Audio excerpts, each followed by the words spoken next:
Baik, terima kasih banyak Ibu Bidan dari Ibu Seswa sudah semua. Sudah semua. Baik, juga di online ini ada dari BPJS dari kantor cabang Cibinong, kemudian juga saya kurang tahu dari Dinkes, ya, atau semua dari BPJS. Kabupaten. Saya juga ngundang dari IB Kabupaten sih, jadi kita bisa sama-sama diskusi supaya bisa lebih clear bagaimana sih sebenarnya jejaring bidang pada era sekarang ini ya, dengan peraturan yang baru dan sebagainya. Baik, sebelum kita dalam diskusi mungkin saya buka dulu. Terima kasih banyak. Assalamualaikum warahmatullahi wabarakatuh. Salam sejahtera untuk kita semua. Namo Buddhaya, Om Swastiastu. Terima kasih untuk kesediaan dari para Ibu Bidan, dan sebenarnya pertemuan ini diinisiasi dari Ibu Rita sendiri yang mengusulkan apa namanya, barangkali kalian aja supaya bidan-bidan juga semua bisa mendengar.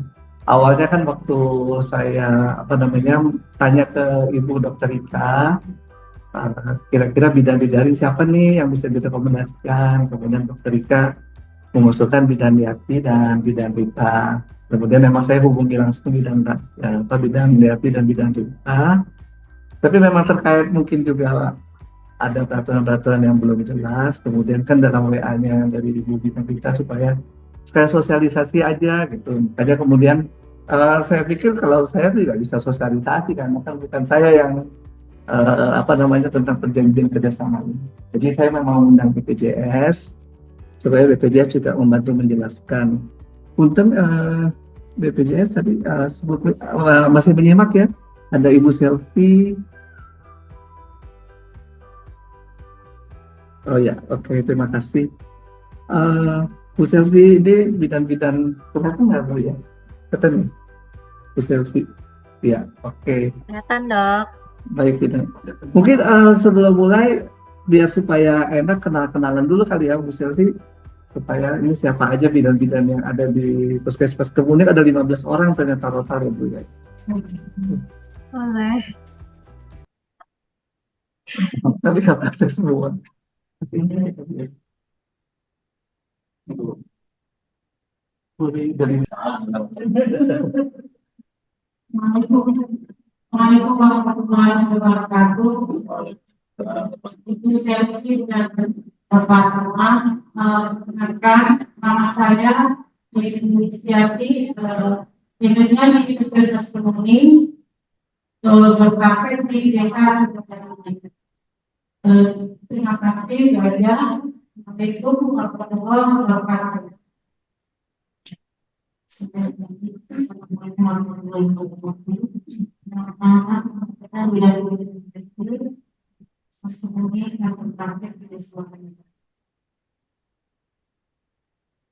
Assalamualaikum warahmatullahi wabarakatuh. Perkenalkan, saya bekerja di Puskesmas Kemuning, berdiri di daerah di Tanjung Alam.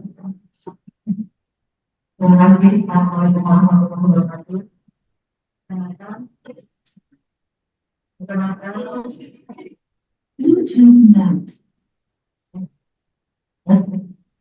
Saya yang jadi saya kemudian dan Nggak praktek. saya kebetulan baru semua yang hadir itu dari dan saya berpengalaman di desa ini.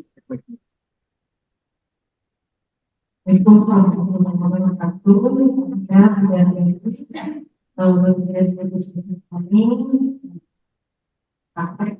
dari kami Baik, terima kasih Bu Selvi. Punten mungkin sebelum mulai tanya jawab, saya juga memperkenalkan diri dulu kepada para bidan supaya apa namanya kalau nggak kenal nggak sayang makanya gitu ya katanya. Jadi memang diskusi ini adalah diskusi untuk bagaimana kita bisa berkolaborasi ya bekerja sama dengan Klinik Cimanggis Jaya. Jadi kenapa kita harus berjejaring? Karena memang sekarang diutamakan harus ada mutu ya dan keselamatan pasien. Dan itu sudah menjadi aturan dari negara. Nah ini saya kasih contoh, saya sudah praktek dari 2016 ya. Pengalaman saya dengan 8 tahun praktek, 7 tahun praktek di sini, saya pernah mendapat kematian di FAS. Ya. Kemudian saya pernah dapat mengantarkan pasien di hiperemesis gravidarum sampai ke rumah sakit. Juga pernah dapat pasien dengan G4, nggak akses stabil. Kemudian ada pasien yang sudah punya balita 2 ingin bunuh diri karena stres di rumah. Ya. Dan juga banyak wanita yang juga kami screening ada gangguan keterlambatan perkembangan. Jadi sebenarnya ini hanya cuma cuplikan-cuplikan saja bahwa sebenarnya kalau kita bilang keselamatan pasien dan sebagainya juga butuh, mungkin ini terlaporkan ya atau terobservasi oleh ibu-ibu semua, tapi mungkin juga enggak, saya nggak tahu ya. Karena memang apa, kenapa mungkin nggak terlaporkan atau nggak terobservasi, karena kan datangnya ke klinik, nggak semua datang ke puskesmas. Barangkali ada juga pasien yang datangnya ke bidan, tapi nggak ke klinik, nggak ke puskesmas. Dan masalahnya bukan murni hanya masalah kebidanan. Jadi masalahnya bisa sampai yang lain-lain, termasuk stres punya keluarga, sampai dengan bunuh diri. Ya, masa kan kasihan anaknya ya kalau kena bunuh diri. Tapi itu ada yang datang di klinik seperti itu. Jadi tujuan utamanya memang saya mengundang di sini juga atas usulan dari Ibu Rita, terima kasih Bu, supaya kita bisa bersepakat bahwa kita bisa berjaring dengan klinik Cimanggis Jaya. Dan tujuan keduanya ya saya mau kenalin dulu juga klinik saya ya, jadi supaya kita bisa kerjasamanya seperti apa sih gitu ya. Yang berikut yang pasti yang lebih penting yaitu karena memang kita kan menjalankan semua tugasnya negara. Ya, ibu-ibu semua di puskesmas Kemuning ya, tapi juga masih mendapat kasus-kasus kematian nifas seperti tadi ya, karena memang perlu keselamatan pasien tersebut. Dan di sini kita diikat dengan adanya BPJS. Jadi BPJS tentu di sini yang sebagai stakeholder diharapkan bisa sharing ya gimana perkembangan peraturan-peraturan terkini. Nah ini untuk kenalan dulu supaya ini. Jadi saya dari 2018 di sini sudah 2 kali diperpanjang surat izin operasionalnya dengan badan hukum yayasan. Kami ada pelayanan dokter, ada pelayanan dokter gigi, ada apoteker, tenaga teknis kefarmasian, asisten apoteker, ada perawat, dan jumlah kapasiti kami ini sudah hampir 600 orang. Hampir, belum sampai. Nah, kenapa sekarang yang berjejaring di sini nih? Ya, saya ajak itu karena pasien-pasien yang berkapitasi di sini ada yang dari Kecamatan Cilebut, ada yang dari Kecamatan Tajur Salang, yang dari Bojonggede sendiri ada yang di Cimanggis, Waringin Jaya maupun di Kedung Waringin. Selama 5 tahun pertama, ya karena persyaratan jejaring saya adalah bidan yang di seberang Jalan Raya Bogor. Tapi kebetulan memang karena belum berjejaring, bidannya bisa berjejaring. Secara persyaratan BPJS diterima. Tapi kan secara domisili pasien saya nggak mungkin ke sana, nggak masuk akal dong.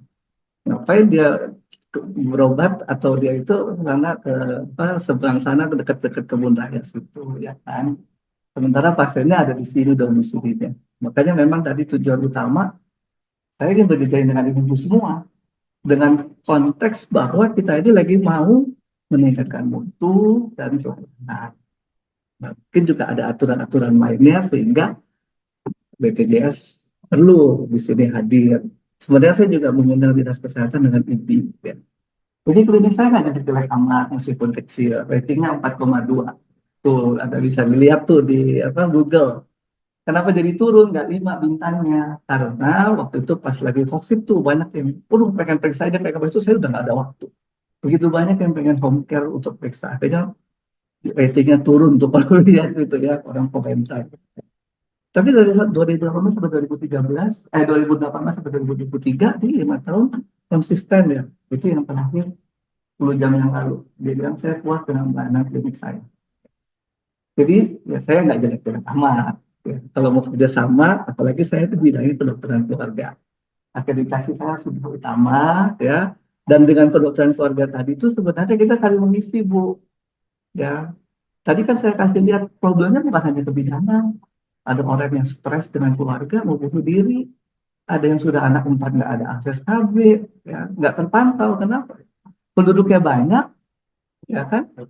Itu. Jadi inilah kita, ya, dan saya harap bahwa dengan konsep dokter keluarga ini kita saling mengisi gitu, ya, baik pasien-pasien yang urusannya kebidanan, saya nggak mungkin kirim menyeberang jalan raya Bogor Cibinong, yang pasti kan harus di sini karena pasiennya ada di sini. Terus yang kedua, kita supaya pelayanannya bisa selalu terkoneksi, kami itu juga berhubungan dengan HP, dengan WA, pasien-pasien bisa connect langsung. Kemudian juga nggak sombong, saya dosen. Jadi kalau misalnya perlu ke rumah sakit UI, saya juga bisa cari. Ya, tapi mungkin bukan dengan urusan apa dengan koneksi BPJS, tapi bisa dengan tahap kalau koneksi BPJS. Gitu. Tapi di sini sendiri pun sebenarnya kami sudah pernah mencoba ya untuk tumbuh kembang anak dengan banyak dari residen UI datang ke sini ya. Terakhir juga kami dengan Danon ya untuk tumbuh kembang anak, pernah dengan Pokbay, pernah dengan Lifebuoy juga ke sini. Supaya memang masyarakat di sini terbangun. Mungkin sekilas perkenalan dari kami ya. Jadi kalau nggak kenal makanya nggak sayang barangkali. Makanya saya kenalan dulu ya. Siapa sih kami ini? Ya. Ada Dokter Susilawan di sini, ada dua Dokter Giti juga ya. Pak Ir di sini ketua yayasannya, dan Elvis di sini adalah untuk support system. Nah, itu mungkin perkenalan dari kami. Dan sekarang mungkin saya minta tolong dari BPJS Kesehatan untuk menjelaskan bagaimana sih sebenarnya perkembangan kerjasama terakhir seperti apa namanya yang mungkin sudah diatur oleh BPJS supaya bagi ibu-ibu bidan ini jelas bagaimana. Ibu Selvi, silakan Bu. Punten, selamat siang, Dokter Trevino. Mungkin sebelumnya saya izin Bu Rima tidak bisa hadir ya karena sedang dalam perjalanan habis dari rumah sakit ke hospital. Namun kebetulan hadir juga Sebentar Bu ya, bersama-sama. Ya, sudah terdengar ya suara saya? Udah ya? Iya. Baik, sudah Bu, sudah mungkin terdengar. sebelumnya selamat siang Bapak dan Ibu. Mungkin perkenalan dulu, perkenalkan saya dengan Sylvia, staf kerjasama dari BPJS Kesehatan kantor cabang Cibinong. Eh, Menyampaikan permohonan maaf mungkin dari Bu Rima tidak bisa ikut menghadiri karena kebetulan hari ini ada kunjungan juga ke Rumah Sakit PK Hospital dan sedang dalam perjalanan sehingga mungkin kalaupun nanti ikut hadir mungkin hanya menyimak ya dok, ikut mendengarkan saja. Namun di sini juga ikut hadir rekan-rekan saya dari bagian penjaminan dan juga oh ini Bu Rima sih sudah hadir sih mungkin, tapi mungkin dalam perjalanan ya sehingga mungkin pasif ya mendengarkan. Seperti itu. Mungkin sebelumnya saya mau bertanya dulu dok. Tadi yang ditanyakan itu apa ya? Karena di sini mungkin sifatnya tanya jawab aja ya dok, supaya kan kemarin ketika kami menanyakan agendanya itu apa, infonya kan terkait dengan eh, kewajiban, maaf, mungkin salah satu persyaratan klinik untuk bekerja sama BPJS Kesehatan itu adalah dengan adanya jejaring bidan, jejaring dengan bidan praktek mandiri, gitu, praktek perorangan. Dan infonya adalah sisinya diskusi gitu ya dok ya, untuk agendanya. Ya, mungkin di sini kita mau menanyakan terlebih dulu aja mungkin dari hal apa gitu yang belum jelas atau seperti apa dan bagaimana gitu. Mungkin nanti kita akan mencoba menjawab sesuai dengan kapasitas yang kita bisa menjawab. Gitu mungkin dok. Dari Ibu, pertanyaan barangkali yang mungkin Ibu itu perlu yakin mungkin tentang berjejaring ini bagaimana. Mungkin saya sampaikan dulu Bu Selvi ya, karena ini pertanyaan yang memang keluar dari tiga bidang, apakah boleh berjejaring lebih dari satu. Ini saya tanya dari yang pertama waktu bidangnya di Cilebut, kemudian juga Ibu Yati juga masih menanyakan hal yang sama, ya. Dan kemarin juga kita juga menanyakan hal yang sama. Ya baik, mungkin izin saya langsung tanggapi ya dok. Untuk ketentuan bidan berjejaring dengan lebih dari suatu FKTP itu diperbolehkan, dan ini pun sudah pernah kami bahas serta kami jawab di beberapa forum yang langsung pertanyaannya disampaikan kepada kami, baik kepada saya maupun kepada Bu Rima waktu itu. Pernah kita jelaskan di sosialisasi perjanjian kerjasama, pernah juga ada kunjungan audiensi dari Asklin Kabupaten Bogor untuk menanyakan hal yang serupa, dan jawabannya sudah kita sampaikan bahwa satu klinik itu boleh berjejaring dengan beberapa bidan, dan satu bidan boleh berjejaring dengan beberapa FKTP seperti itu. Namun hanya memang perlu memperhatikan kemungkinan terjadinya double claim. Jadi sehingga apabila ada satu bidan jejaring yang berjejaring dengan lebih dari satu FKTP, itu mohon dapat diperhatikan agar em, attestation klaimnya itu bisa dilakukan sesuai gitu, dan tidak terjadi double claim. Jadi jangan sampai diklaimkan kedua vaskes secara bersamaan seperti itu mungkin. Saya ulangi lagi, Bu. Jadi yang disampaikan Bu Selvi adalah semua FKTP boleh berjejaring lebih dari satu bidang, dan sebaliknya juga satu bidang boleh berjejaring dengan lebih dari satu FKTP. Yang menjadi orang-orang ini wanti-wanti, jangan sampai terjadi double claim. Jadi memang harus, kalau misalnya bidan ini sudah, misalnya partus yang ini sudah diklaim di satu FKTP, jangan sampai nggak sengaja terus mungkin diklaim di FKTP lain. Itu yang menjadi catatan yang paling penting sih dari selfie tadi. Ada pertanyaan lagi barangkali dari ibu-ibu? Ya saya sampaikan soalnya terlalu bagus nih koneksinya.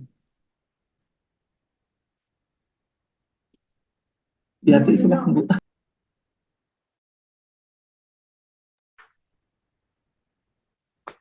Terima kasih. Iya. Mohon izin bertanya, Bu Selvi. Saya Bidan Yati. Tadi kan kita kan maksudnya kata dokter Fred tuh kita boleh ya berjejaring 2. Di kami kan persyaratan untuk klaim ke BPJS kan harus 2 bidan sekarang kan. Nah, maksudnya kita kalau ikut berjejaring ini kita aja apa harus berdua atau sama bidan yang satunya, misalnya saya sama Bu Cerita atau ya atau Bu Is atau Bu Ibu yang lainnya gitu. Apa saya harus berdua atau kita pisah sama Bu Is atau Bu Rita atau yang lain, atau bagaimana maksudnya Bu? Saya juga belum paham. Terima kasih banyak ya Bu. Baik, mungkin saya kurang lebihnya paham arah pertanyaannya, Ibu. Jadi gini, mungkin menjelaskan terlebih dahulu untuk bidan jejaring kerjasama FKTP. Jadi bidan jejaring itu ada 2 jenis. Yang pertama, bidan jejaring tunggal yang tidak memiliki asisten, dan bidan jejaring yang berasisten atau yang biasa kita sebut dengan bidan jejaring 4 tangan. Nah, kedua tipe bidan jejaring tersebut bisa berjejaring dengan FKTP. Namun, untuk bidan jejaring yang tidak memiliki asisten, itu terbatas pelayanannya, itu tidak dapat menagihkan pelayanan persalinan, karena sesuai dengan Permenkes 3 2023 yang dapat menagihkan klaim persalinan adalah persalinan dengan 4 tangan, minimal 4 tangan seperti itu. Sehingga saat ini kami berupaya untuk mendorong seluruh FKTP untuk dapat memiliki bidan jejaring 4 tangan, karena kami berharap terdapat pemerataan layanan di seluruh FKTP di wilayah Kabupaten Bogor. Jadi kami mendorong seluruh FKTP memiliki bidan jejaring 4 tangan.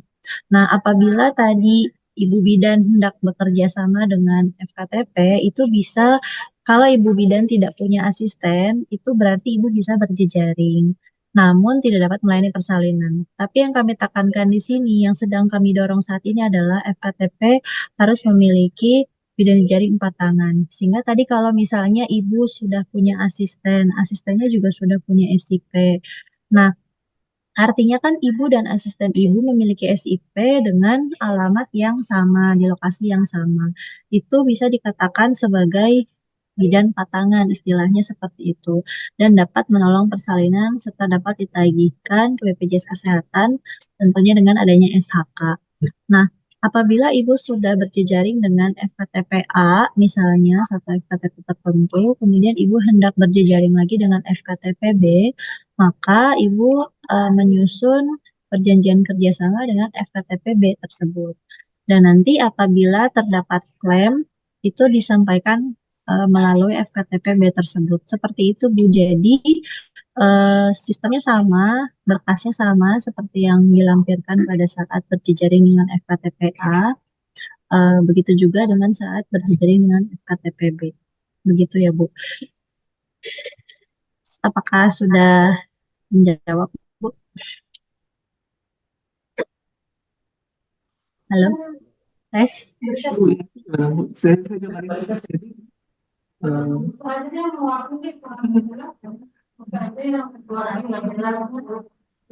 suaranya speaker di sininya nggak begitu bagus juga Bu Selvi. Jadi artinya dengan berjaring dengan itu SPPB-nya di satu tempat yang sama begitu ya Bu Selvi ya.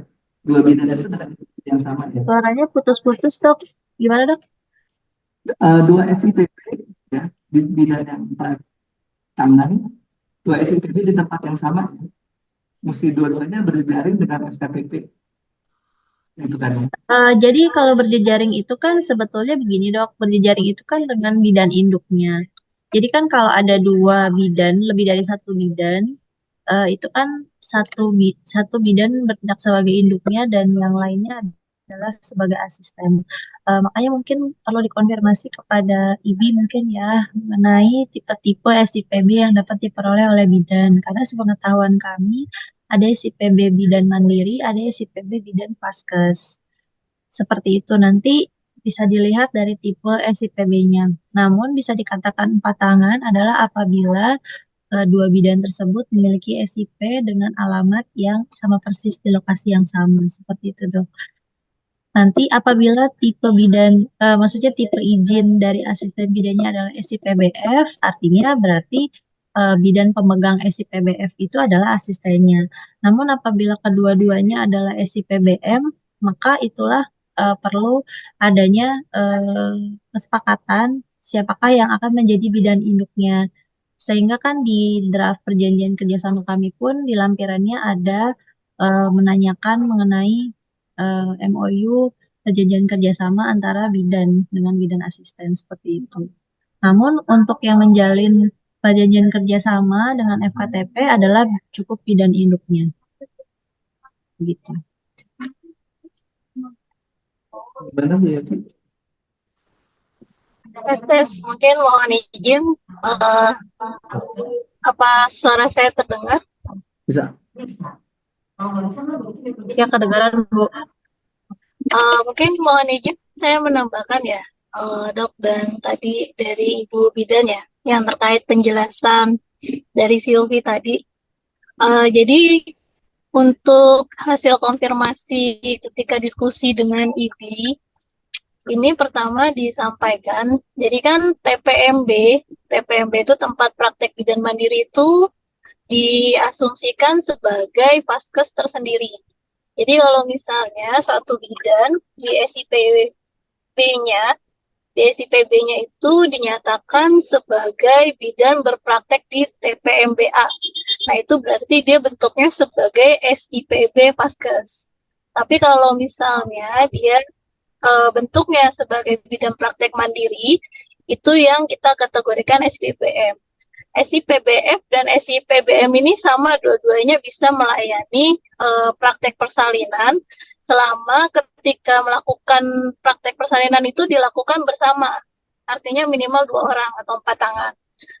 Nah, berarti tinggal kembali lagi dia melakukannya berpraktek di sana sebagai asisten bidankah atau dalam suatu klinik atau dalam suatu puskesmas. Itu kita kategorikan SIPB Paskes. Tapi kalau misalnya dia sebagai praktek bidan mandiri, nah ketika berpraktek bidan mandiri, apakah dia di lokasi yang sama ini terdiri dari 1 bidan atau 2 bidan? Kalau dia 2 bidan di lokasi yang sama, dua-duanya ber-SIPB sebagai mandiri, Nah, ini juga bisa melayani persalinan selama dilakukan oleh 2 orang bidan atau 4 tangan. Tapi kalau misalnya SIPBM-nya hanya 1 bidan, betul tadi yang disampaikan oleh Silvi, dia tidak bisa mengklaimkan persalinan dengan jaminan JKN karena PMK 3 mensyaratkan minimal dengan 4 tangan untuk praktek. Nah, bagaimana dengan asisten bidan di TPMB? Untuk bidan yang memiliki SIPB-nya di TPMB, itu dia tidak bisa sebagai jejaring kita. Karena jejaring itu hanya bisa oleh bidan induknya, si pemilik TPMB. Seperti itu. Nah, untuk SIPB itu, kalau menurut keterangan IBI, nanti mungkin bidan-bidan juga bisa tanya ya ke organisasi masing-masing yang lebih rincinya, kita juga mendapatkan info saja itu 1 bidan hanya bisa 2 SIP sebagai SIPBF dan 1 sebagai SIPBM. Jadi kalau dia sudah punya 2, misalnya SIPBM dia hanya bisa punya 1, nanti 1 lagi dia sebagai SIPB. Mungkin itu yang bisa saya tambahkan. Terima kasih, Dok. Sekarang mah, kami aja dok kesimpulannya, yang itu mau jejaring. Ya, sekarang aja ditanyakan siapa aja. Ya oke. Itu mau dilepaskan sekarang. Iya. Ini urusannya bukan cuma klinik Sumanija, ini masyarakatnya loh, di sekitar Penguling ini. Yang kasus-kasusnya saya sampaikan tadi.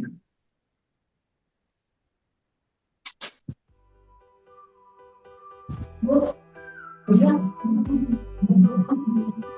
Kan, ya, saya menjelaskan ada usaha menurut saya itu sudah saya sudah harus ini udah orang yang sama kategori kalau yang tidak dua. Enggak, kalau buat partus ya nggak boleh. Ya, jadi akan buat begini. Untuk partus ya. Kalau kita ikutkan orang Kalau KB boleh, KB untuk enggak, untuk persyaratan di dokter gitu. Yang buat dokter gitu. Ya kalau buat saya perlu yang 2 dong. Kan partus itu mau partus di mana? Partusnya masa pindah jauh-jauh, nggak boleh. Karena di sini ada 2 yang 1. Iya, yang 2 berarti untuk partus ya.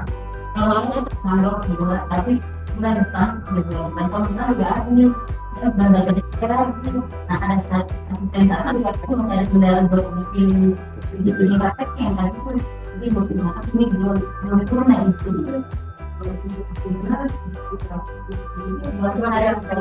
kita mah kita bersama ya nawasnya. Oke. Iya. Iya. Ya, terus nanti dari GPJS juga Bu Rima tadi juga ada acara lagi Bu Sylvia, terima kasih banyak. Jadi ini boleh ditutup, kami masih diskusi di dalam sini ini Bu. Ya, baik. Terima kasih banyak Dr. Kavino dan yang sudah mengundang. Semoga penjelasan tadi bisa menjelaskan apa yang menjadi pertanyaan. Baik. Dari Bu Rima mungkin ada tambahan nggak Bu? Atau mungkin lagi di jalan sih Dok? Oke, Sudah iya. mungkin. Terima kasih banyak Bu Sylvie, selamat siang. Ya, Dan sama-sama. semuanya hadir juga Selamat di sini. siang. Terima kasih.